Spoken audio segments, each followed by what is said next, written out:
What's up, YouTube? Hope you guys been out there building shit, believing what God gave you, taking on some projects, building, fixing, creating. So we're back out here working on this 7.3 IDI diesel race truck build. We got a bunch of little things to wrap up.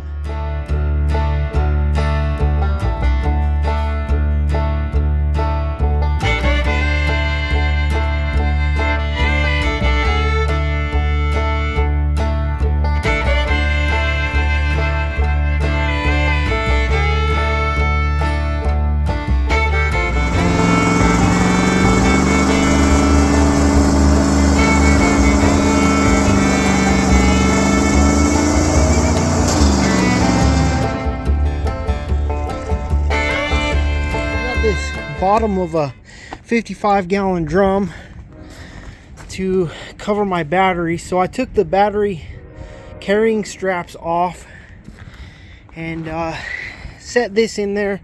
I'm gonna cut up to this line, which will get me down to the height of the batteries, and then I'll start figuring out what to cut around here, and so that I can get it to sit down on the floor. Oh yeah, step one complete. Set it in there, kind of drew where I think I need clearance.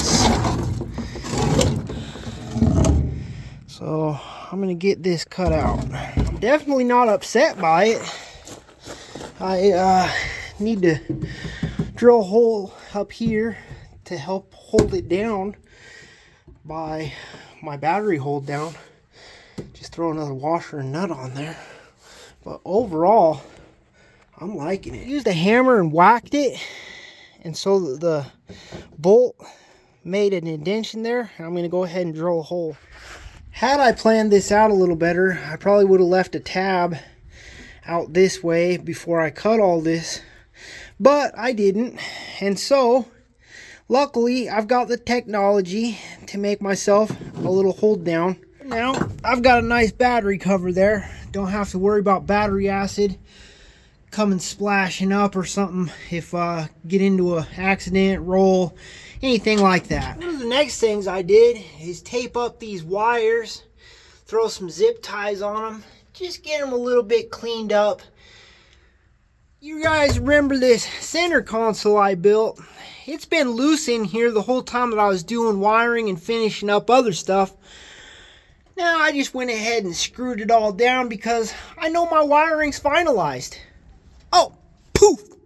While I was at it, installed myself a nice fire extinguisher. I removed the hood latch a few weeks back, and I was thinking about coming up with my own system, but for 10 bucks on Amazon, you can get hood pins. So that's what we're going to be installing. So I've held these things up, moved them around, figured out exactly where I'd like them to be, which is basically just behind that little divot there. So I'm gonna get a hole drilled. Now that I got the hole drilled, get it step bitted out. Oh yeah. Now that I tighten that post up, I borrowed some paint from my wife, put a little dibby daub on that post. I put some on the other post. I've been doing the other side while I'm doing the side that I'm showing you guys on, because hey, there's two of them and I got to get them both done. The reason why I put the daubs of paint on there is so that I could close the hood, pick it back up, and it'll have those little daubs of paint on the bottom side of the hood, and I'll know where to drill. Drilled out the inner structure, put another daub of paint, and we put the daub up into the second layer of the hood. Used a normal drill bit and then step bitted it out. Let's see how we did. Yep, looks like we've got hood pins to me. Now these bolts and washers didn't come with the kit, but I went ahead and found a body hole that's already there and was able to secure that tether. And then we got the pin that'll come up and around. So I'm going to get the one put in over here as well. The screws that came with this kit weren't even worth the metal they were made of. So I'm using some self tappers and got that hood protecting plate installed. Now we've got hood pins. So there's the coolant overflow tank out of the race truck. But that's definitely not holding no coolant. So into the dump run it goes. The more I've looked at the mounting system for this coolant overflow bottle, I've decided I'm only going to use this clamp. I don't care about that stuff. Don't care about most of this. So I'm going to show you what I'm going to do. So I had that little bar going up next to my radiator, and I decided just to go ahead and clamp straight to it instead of using a little bracket. And I also cut a little piece of inner tube to try to kind of hold it a little better. And another thing that I'm going to do, a little bigger piece of inner tube and throwing 2 clamps. Why not? It's a little more secure that way. Safety first. Orange hose that came with the kit was way too loose, so used the stock hose and it fits just fine. Next on the list is the window net. Now I've thought about putting that edge on the body. I've thought about putting it on the inside of the door. Thought about putting it on the outside of the door. Well, it doesn't quite perfectly fit the window.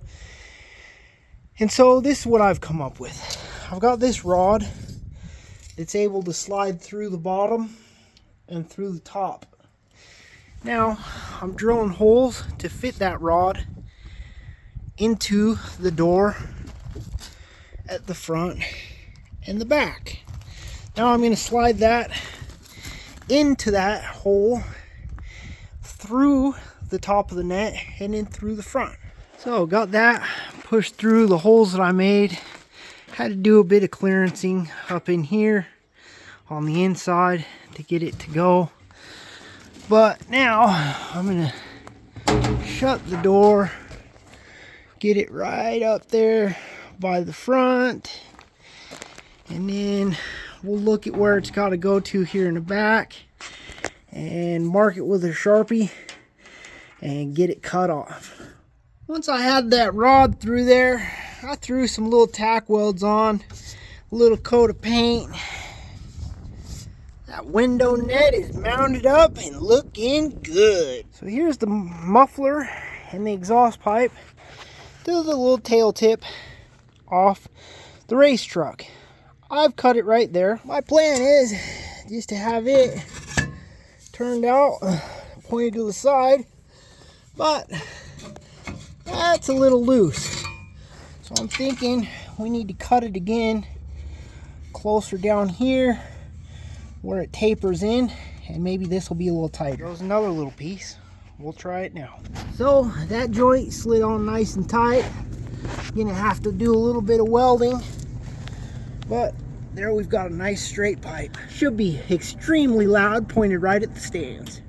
Turned on, turn on the fuel pump, give her some glow plug. Let's fire her up.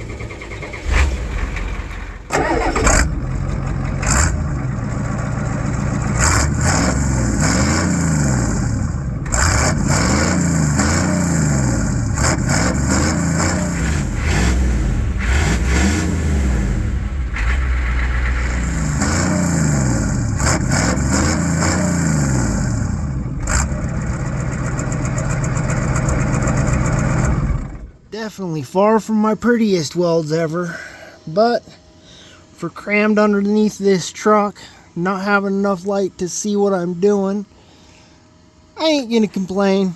She'll hold. One of the next things the rules call for is some nice heavy duty mud flaps behind those meats, so we're not slinging junk up into the stands. I picked up this old conveyor belt. It's a nice thick rubber, probably a little too thick. First step for me was taking that measuring tape and figuring out about how wide we want it and how long. But I had to account for, we're going to be switching the tires, which are about 3 inches taller. And so cut that in half, because that's what's actually going to be taller, like lift wise, which is 1.5 inches. So added that to the numbers. And I'm going to mark this out and start cutting. So after a little action with the measuring tape and a Sharpie and this angle iron, we're going to say identifies as a straight edge. We used the Sawzall there and got these all cut out. They're not perfect. It's rather difficult to cut some thick rubber like this, but we got it cut out and it should bolt up under there and block any kind of debris from the grandstands. After we got those cut out, left them sitting on the flatbed in the sun, so hopefully they would flatten out instead of being a roll, and it looks to be successful. So I made up a couple of these at work. They'll be for one side, and then we got bolts to go through, and then these will bolt up there, and we will be drilling holes through that cross member here, and then we'll weld that last tab onto the bottom. Hold a little plate up there, mark where we need to drill. Now we're going to get to drilling some holes through for our bolts. Drilled pilot holes and then step bitted them out. Next, I'm going to hold up this mud flap underneath there, get the holes marked and drilled with a big drill bit in them so that they hang in the right spot. There's one mud flap. It's definitely dragging on the ground with that blown out tire. And there's the other mud flap mounted up. You guys got to remember, we're switching to these boggers over here, and they're a little bigger than the stock tires, so I might need to trim the bottom of these mud flaps, but I gave myself a little bit of leeway so that once the truck's a little higher, I know they're still going to be touching the ground and still going to be long enough to pass tech inspection. This old girl ain't done yet. We've got to reinforce the doors with some side impact bars just in case we get T-boned.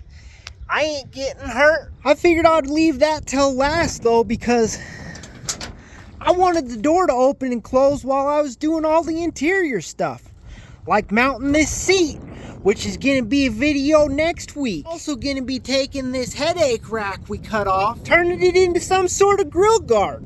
We got to protect that radiator. Really hope you enjoyed the video, guys. Hit that thumbs up before you take off. Really appreciated by this small YouTuber trying to grow, trying to beat those evil algorithms. If you want to watch more of my antics and some of this race truck build, hit that subscribe button. Check out the playlist. I got a bunch of IDI content, a bunch of IDI how-to videos. So till next week, you got something else to watch. But above all else, believe in what God gave you, guys. Take on some projects, build, fix, create. That's what this channel's about. I share some of what I do to encourage you guys and tell you that you can do it too. So till next time, keep building shit.